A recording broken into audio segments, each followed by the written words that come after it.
Around 1200 BCE, in the Egyptian village of Deir el-Medina, you wake before sunrise with a cramp tightening across your lower abdomen. The mud brick room still holds yesterday's heat. A donkey brays beyond the wall. The air smells of cold ash, lamp oil, and the dust that slips through every crack. Then you feel the dampness between your legs. Your period has begun. You are not a queen. You are the wife, daughter, or sister of one of the artisans who cuts royal tombs into the cliffs across the desert. Grain must be ground. Water must be carried. Clothing must be repaired. Nobody has canceled the day because you are bleeding. In a basket lies a worn scrap of linen. Perhaps it once belonged to a tunic. You fold it into layers and try to keep it close to your body beneath your clothing. That exact arrangement is a careful reconstruction, not a fact preserved in an Egyptian manual. But the material is real, the problem is real, and the calculation is immediate. How long will the cloth absorb before it leaks? Where can you change it? Who will see you wash it? And what happens if the bleeding becomes much heavier than usual? On a piece of broken limestone from this community, an ancient writer would record 8 menstruating women and a mysterious location called the Place of Women. More than 3,000 years later, scholars still argue about where those women were going and why. For you, there is no time to argue. So what do? There are no disposable pads, no adhesive strips, no elastic underwear designed to hold an absorbent layer in place, no private bathroom with running water, no washing machine, no ibuprofen, and if the bleeding is dangerously heavy, there is no blood test, ultrasound, or reliable emergency treatment to explain why. Yet menstruation is not new. Every society has had to live with it. The women of ancient Egypt, Greece, and Rome did not simply stop functioning for several days each month. They worked, traveled, married, worshipped, bought and sold goods, cared for children, and managed households while their bodies continued to bleed. So this is not a story about helpless people waiting thousands of years for a modern invention. It is a story about quiet technologies that were rarely considered important enough to record. We will follow a scrap of linen through an Egyptian village, examine the woolen object that became the source of a modern tampon myth, read a medical text that treated missing periods as a dangerous blockage, and encounter a blood-stained rag in a disturbing story from late antique Alexandria. We will also ask what the Place of Women really was, and why even the best Roman aqueduct could not give every woman a private place to wash. By the end, the biggest problem may not be the absence of a pad. It may be the absence of time, water, privacy, and the power to decide what happens to your own body. Modern lists make the ancient answer sound wonderfully simple. Egyptian women used papyrus tampons. Greek women used wrapped wood. Roman women used wool. Other women used moss, grass, leather, or whatever happened to be nearby. The trouble is that these lists usually repeat one another instead of pointing to ancient evidence. Archaeology has recovered thousands of ancient textiles, especially from the dry soil of Egypt. Medical writings discuss menstruation in remarkable detail. Greek and Roman authors describe substances inserted into the vagina. Egyptian texts record disorders, fertility tests, and treatments for the womb. But no surviving object can be confidently placed in a museum case and labeled, "This was an ancient Egyptian menstrual pad." That does not mean women used nothing. It means the objects most likely to solve the problem were also the least likely to survive with their purpose attached. A strip torn from an old garment looks like a strip torn from an old garment. Once washed, reused, burned, discarded, or reduced by decay, its private history disappears. Even when fabric survives, blood residue does not automatically prove menstruation. It might come from childbirth, injury, illness, or later contamination. There is another problem. Most surviving medical and literary texts were written by men. Their authors cared about fertility, disease, legitimate children, household order, and strange theories about the female body. They rarely cared about how an ordinary woman prevented a stain while carrying water. The stereotype, then, is not that ancient women were incapable. It is that we possess a neat product list. We do not. What survives is a trail of materials, medical recipes, damaged sentences, and reasonable inferences. The honest answer is less certain, but much more human. To understand their options, First, consider what a menstrual product actually has to do. When pregnancy does not occur, hormonal changes trigger the uterus to shed part of its lining. Menstrual fluid contains blood, tissue, and other secretions. A typical period usually releases far less blood than its appearance suggests, often around a few tablespoons spread across several days. But it does not arrive at a convenient steady rate. Flow changes, the body moves. A woman stands, squats, walks, sleeps, lifts, and works. Absorbent material helps because liquid is drawn into the small spaces between its fibers. More layers create more space to hold fluid, but absorption is only one part of the problem. The material must stay close enough to the body to catch the flow. It must resist shifting. It must not rub the skin raw. It must be changed, cleaned, and dried. A modern disposable pad solves these problems with a soft top layer, an absorbent center, a leak-resistant backing, adhesive, and close-fitting underwear. Ancient cloth had no waterproof polymer and no adhesive strip. Even a perfectly absorbent folded rag could slide, bunch, soak through, or stain a long garment. This makes linen and wool obvious candidates, but not proven products. Egypt produced linen on an enormous scale. Greek clothing also used linen, while heavier garments were commonly woven from wool. Roman communities used both. Fabric was valuable labor. It had to be grown or raised, processed, spun, woven, cut, repaired, and washed. Archaeologists at the Roman-Egyptian town of Karanis have even found worn garments with patches added to extend their useful life. That culture of repair matters. A household would not necessarily throw away a tunic because one part had failed. Usable pieces could be cut down and given new jobs. A soft fragment could become padding, a bandage, a wiping cloth, or something used during menstruation. Reusable cloth is therefore one of the most plausible answers across much of the ancient Mediterranean. But plausible is not the same as universal. A wealthy Roman woman could command clean fabric, servants, storage, and more private washing. A laborer, enslaved woman, traveler, or poor villager might have fewer pieces and less freedom to change them. Some women may have placed folded cloth against the body. Some may have allowed part of the flow to reach an underlayer or outer garment.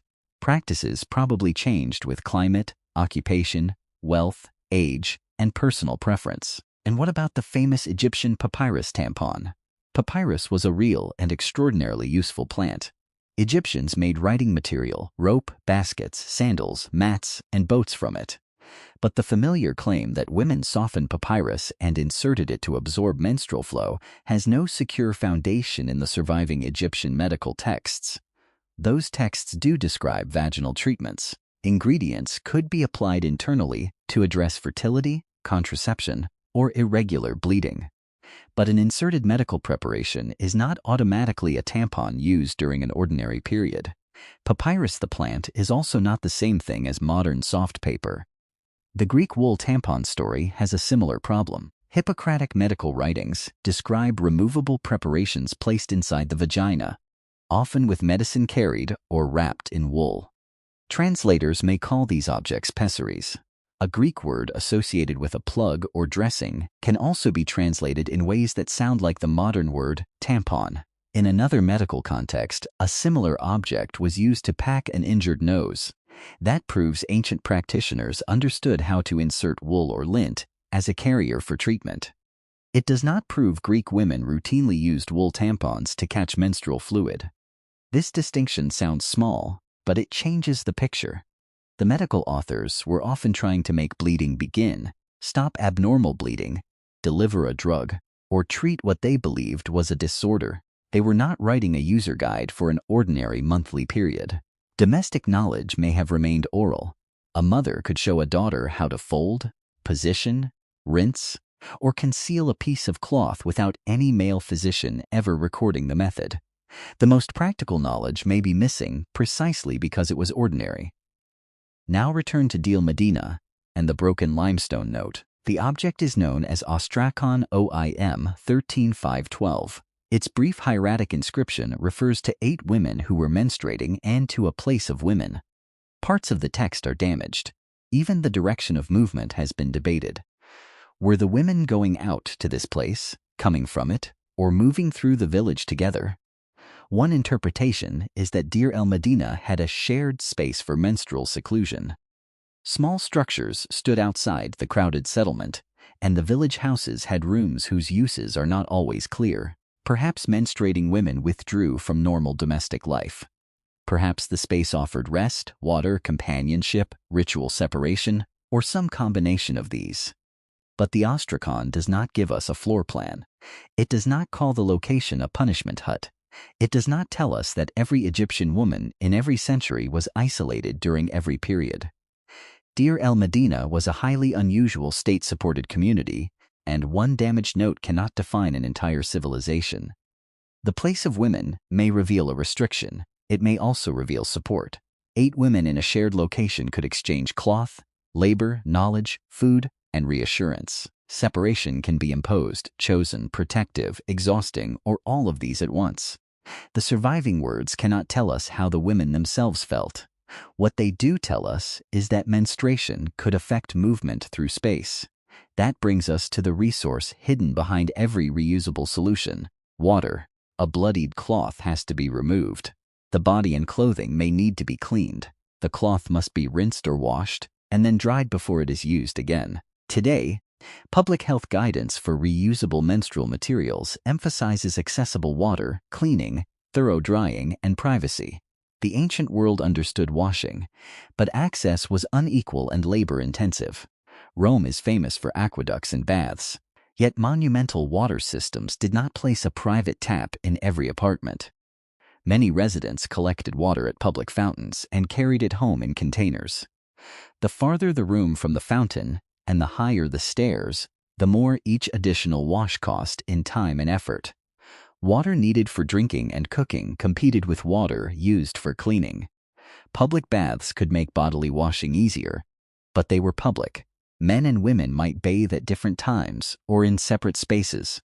A bathhouse did not automatically provide a discrete place to change a menstrual cloth, wash a stain, and dry reusable material without attention. In a village without Roman infrastructure, the well, cistern, riverbank, or household jar set the limit. In winter, cloth dried slowly. In crowded housing, privacy shrank. During travel, a woman had to carry both clean and used material. During field work or market labor, she had to find a moment to step away. This is the midpoint where the question changes. At first, the mystery seems to be, what object replaced the pad, but the evidence points toward a larger system. The real menstrual technology was not just linen or wool. It was spare fabric, a way to keep it in place, access to water, somewhere to change, time to wash, space to dry, and people willing to share the workload. A rich woman and an enslaved woman could use the same absorbent fiber and have completely different periods. One had privacy and assistance. The other could be ordered to continue working while her cloth shifted, her cramps worsened, or a stain became visible. The product mattered. Control over the conditions mattered more. One of the clearest literary references to menstrual cloth appears very late in antiquity, in a story about Hypatia of Alexandria. Hypatia was a famous philosopher, not an ordinary woman, and she lived around the turn of the 5th century of the Common Era. A later male author reports that, when a student pursued her romantically, she showed him cloth stained with menstrual blood to destroy his idealized desire. The anecdote may have been shaped to make a moral point about the body, chastity, and supposedly higher forms of beauty. We cannot treat every detail as a neutral eyewitness report. Yet its language matters. The story assumes that an audience understands a rag or cloth associated with menstruation. This is firmer than a modern illustration of an Egyptian papyrus tampon, but it is still limited. It comes from late antique Alexandria. It concerns an elite philosopher. It was written down after her lifetime by a man with his own agenda. It cannot tell us how a farm worker in classical Greece or a mother in Republican Rome managed her flow. What it reveals most clearly is the social power of exposure. The stained cloth is used to shatter an idealized image of a woman. Menstrual management was not only about preventing leakage, it was also about deciding who could see the evidence. Roman writing makes that anxiety even clearer. In the 1st century of the Common Era, Pliny the Elder collected claims that menstrual blood could sour wine, damage crops, dull metal, harm bees, and drive dogs mad. In other passages, the same substance could repel storms or be used in remedies. This was not a single coherent Roman rule. It was a collection of medical ideas, folklore, marvels, and reported practices. Still, such writing turned a normal bodily fluid into something unusually powerful and threatening. A stain could therefore carry more than embarrassment. It could attract judgment built from beliefs about purity, fertility, danger, or disorder. Greek and Roman medical theories created another burden.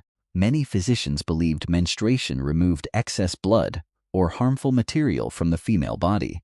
If a woman did not bleed as expected, the retained substance was blamed for illness. Treatments intended to bring on menstruation included changes in diet, baths, exercise, drugs, fumigation, and inserted preparations. Some ingredients may have had physiological effects. Others were ineffective. Some could irritate tissue or cause poisoning. A woman with a missed period might be pregnant, undernourished, stressed, ill, or experiencing a hormonal change. Ancient practitioners could observe symptoms, but they could not reliably distinguish all of these causes. And the harder truth is that not every episode of bleeding was a normal period. Heavy or prolonged bleeding can result from pregnancy complications, fibroids, infection, clotting disorders, and other conditions. Severe pain can signal disease. In the ancient world, there was no dependable way to diagnose many of these problems, and no modern emergency care if blood loss became dangerous. Reusable cloth itself was not automatically harmful. Clean, well-dried material can manage menstruation. The risk grew when a woman lacked enough cloth to change, lacked water to wash, could not dry it fully, or endured chafing and prolonged dampness. Even then, we should not invent epidemics of menstrual infection that the evidence cannot demonstrate. Discomfort and danger varied enormously. Some ancient women probably experienced fewer periods across a lifetime than many women do today. Menarche may have occurred later on average in some populations. Pregnancy stops menstruation, and frequent breastfeeding can delay its return. High physical demands and inadequate nutrition can also disrupt cycles. But fewer periods is not a hidden advantage. It may reflect repeated pregnancies, food insecurity, illness, or punishing labor.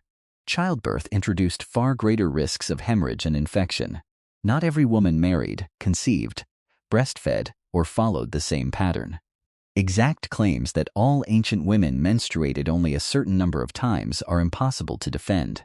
There was no single ancient female experience, just as there is no single modern one. So what can we finally say? First, cloth made from available fibers, especially linen and wool around the Mediterranean, is the most practical and defensible reconstruction for external absorption. But the exact form, fastening method, and frequency of use remain uncertain. Second, inserted wool and other vaginal preparations are documented medically, but they should not be casually relabeled as routine tampons. The famous papyrus tampon belongs in the category of appealing claims that outran their evidence. Third, menstruation was managed through an entire household system. Spare textiles, washing water, private space, time, assistance, and social status could matter as much as absorbency. And finally, ancient women were neither permanently secluded victims nor effortlessly resourceful heroines. They adapted because they had to. Their solutions could be clever and effective, while the conditions around them remained unequal, painful, and sometimes dangerous. Now return to the mud brick room at Deir el-Medina. The sun has risen over the cliffs. The linen in your hand is no longer just a primitive substitute for something sold in a modern package.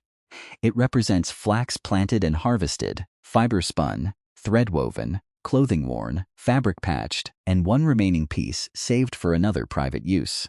Before you step into the courtyard, another woman notices the way you are standing. She does not need an explanation. Perhaps she brings water. Perhaps she offers a cleaner strip. Perhaps she takes the grinding stone from your hands for a few minutes. History did not preserve her gesture.